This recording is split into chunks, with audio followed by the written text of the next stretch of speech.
क्या आपने कभी मेडुसा का नाम सुना है? आपने इसे किसी हॉलीवुड मूवी या फिर किसी वेब शो में तो जरूर देखा होगा। ये ग्रीक कहानियों की एक राक्षस है जिसके सर पर बालों की जगह सांप लटक रहे होते हैं और इसके पास ऐसी शक्तियां होती हैं जिसकी मदद से अगर ये किसी को देख ले तो वो इंसान या कोई भी चीज पत्थर की बन जाती थी। ये कहानी है, लेकिन इस धरती पर ऐसी एक जगह है जहाँ पर सच में अगर कोई इंसान या जानवर या कुछ भी ऐसी चीज चली जाती है तो वो चीज पत्थर की बन जाती है और वो जगह है the famous lake Natron. Wait डरने की जरूरत नहीं है क्योंकि यहाँ कोई भूत वगैरह का सीन नहीं है। यहाँ जो होता है वो पूरा का पूरा प्योर साइंस है। तो चलिए जानते हैं कि लेक नेट्रॉन का पानी कितना खतरनाक है, वहाँ किस तरह के जीव रहते हैं और अगर आप उसमें गिर गए तो आपका क्या होगा। इससे पहले कि हम झील में डुबकी लगाएं, पहले हम अच्छे से देख लेते हैं कि नेट्रॉन झील किस चीज से बनी है। तस्मानिया में मौजूद ये झील डेड सी की तरह किसी महासागर या फिर किसी नदी से नहीं मिलती है।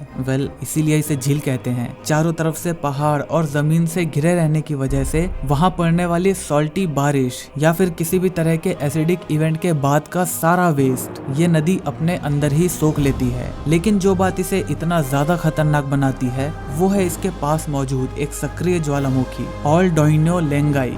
ये एक्टिव वोल्केनो एक स्पेशल तरह का लावा निकालता है जिसमें सोडियम और पोटेशियम कार्बोनेट जैसे बहुत ही रेयर मिनरल्स पाए जाते हैं और इसी स्पेशल लावा को नाइट्रोकार्बोनेटाइट या फिर शॉर्ट में नेट्रॉन भी कहते हैं। सोडियम कार्बोनेट और सोडियम बाइकार्बोनेट का ये मिक्सचर जो हमें इस लावा में मिलता है ये एक टाइम पर इजिप्शियन ममीफिकेशन के लिए भी इस्तेमाल किया जाता था, एक बहुत ही इम्पोर्टेंट मिक्सचर के रूप में जिसके अंदर इंसानों की बॉडी को ज्यादा से ज्यादा टाइम तक सही सलामत बचाकर रखा जा सकता था।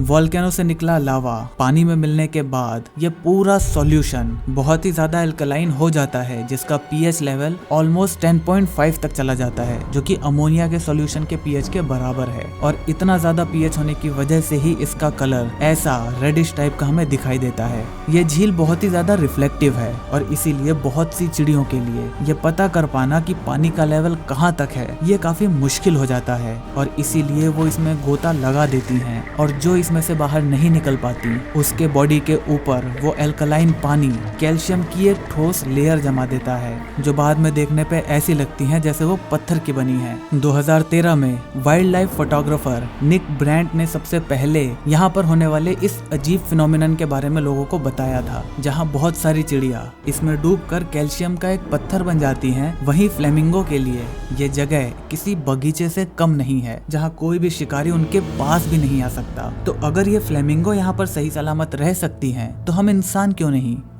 ये इतना सिंपल भी नहीं है। फ्लेमिंगो अपनी सख्त त्वचा और लंबी टांगों की मदद से इस नमकीन झील में रह पाती हैं और उनके पैरों में मौजूद ये हार्ड स्किन उन्हें इस पानी से होने वाले जलन से बचाती हैं। अगर उन्हें प्यास लगे तो वो झील के किनारे मौजूद साफ पानी को भी पी सकती हैं, लेकिन अगर उन्हें साफ पानी नहीं मिलता तो उनके पास एक स्पेशल टाइप की ग्लैंड भी होती है जिसकी मदद से वो इस बेहद ही नमकीन पानी को अपने अंदर ही फिल्टर कर सकती हैं। और इनकी एक और खासियत ये है कि ये इस झील में मौजूद टॉक्सिक एल्गाई को खाकर भी अपना पेट भर सकती हैं और उनका पेट इस बेहद ही टॉक्सिक खाने को भी हजम कर सकता है। तो चलिए देखते हैं कि अगर आप इसके अंदर जाते हो तो आपके साथ क्या होगा। सबसे पहले आपको यहाँ जाने से पहले वहाँ के मौसम के बारे में जानना होगा क्योंकि साल के कुछ दिनों में इस झील के पानी का टेम्परेचर करीब 60 डिग्री सेल्सियस तक पहुँच जाता है और इतना गर्म पानी सिर्फ 15 सेकंड में आपको 3rd डिग्री बर्न दे सकता है। लेकिन चलो फिर भी आप वहाँ पर इस टाइम पर पहुंचे जहाँ पर पानी का टेम्परेचर नॉर्मल था, तो आप इसमें ऐसे डुबकी नहीं लगा सकते जैसे आप किसी नॉर्मल दूसरी झीलों में लगाते हैं क्योंकि यहाँ का सॉल्टी वाटर इतना ज्यादा सॉल्टी है कि इसके अंदर आपको बहुत सारे सॉलिड सॉल्ट क्रिस्टल्स देखने को मिल जाएंगे।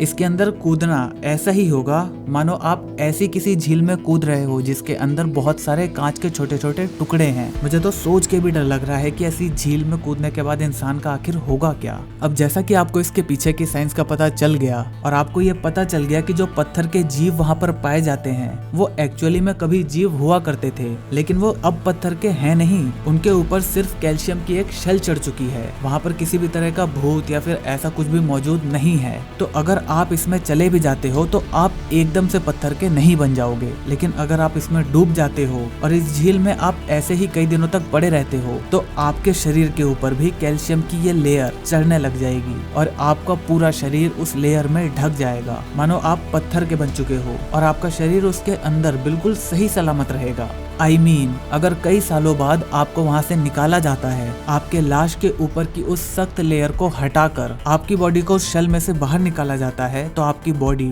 उसके अंदर बिल्कुल सही सलामत रहेगी। जैसे मम्मी को प्रिजर्व करके रखा जाता है, वैसे ही आपकी बॉडी भी बिल्कुल प्रिजर्व रहेगी। आपके शरीर के ऊपर ये लेयर चढ़ने में थोड़ा सा टाइम लगता है और इतने टाइम में कोई भी नॉर्मल बॉडी डिकम्पोज होना शुरू हो जाएगी, लेकिन इस झील के पानी का जो एल्कलाइन नेचर है वो आपकी बॉडी को डिकम्पोज होने से बचाएगा। तो टेक्निकली देखा जाए तो आप इसके अंदर पत्थर के बन जाओगे, लेकिन अगर आपको तैरना आता है तो आप इसमें तैरते हुए आसानी से किनारे तक पहुंच सकते हो। लेकिन हाँ, वहां पहुंचने के बाद आपकी हालत कुछ खास अच्छी नहीं रह जाएगी, क्योंकि इसके अंदर मौजूद सॉल्ट क्रिस्टल्स आपको बहुत सारे छोटे छोटे घाव दे देंगे और उस घाव पर मक्खन लगाने का काम करेगा झील का खारा पानी, जो आपके दर्द को दर्द इंटू 100 कर देगा। तो यहाँ जाने से पहले आप एक बार जरूर सोच लेना। जब तक आप सोच रहे हो, मैं मिलता हूँ आपसे अगली वीडियो में। जय हिंद, वंदे मातरम।